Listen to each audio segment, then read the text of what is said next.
In today's video, I'm going to teach you how to edit a page block you want to scroll to in Chrome. If you want to create a smooth, simple jump from one part of your page to another, this is a very useful technique. It's great for buttons, text links, table of contents style navigation, or anytime you want someone to click and land directly on a specific section of the same page. In this walkthrough, I'll show you how to set that up clearly and correctly. Start by opening the section or block on your page that you want visitors to scroll to. This is the destination area, so choose the exact part of the page you want the link to land on. Once you've selected that section, open the block or section settings and look for the block ID field.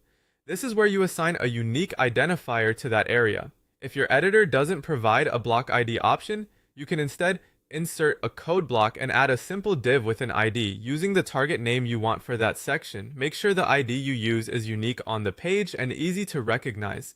It should be something clean and descriptive because you'll need to match it exactly in the link. Even a small mismatch like a missing dash or different spelling can prevent the scroll link from working properly.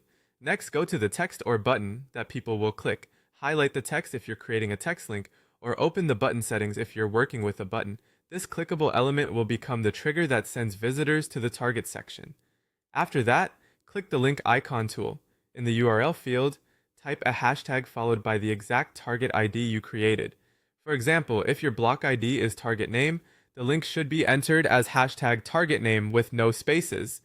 The hashtag tells the browser that this is an anchor link pointing to a location on the current page rather than a separate website or page. Before saving, it's a good idea to quickly double check that the target ID and the link match perfectly.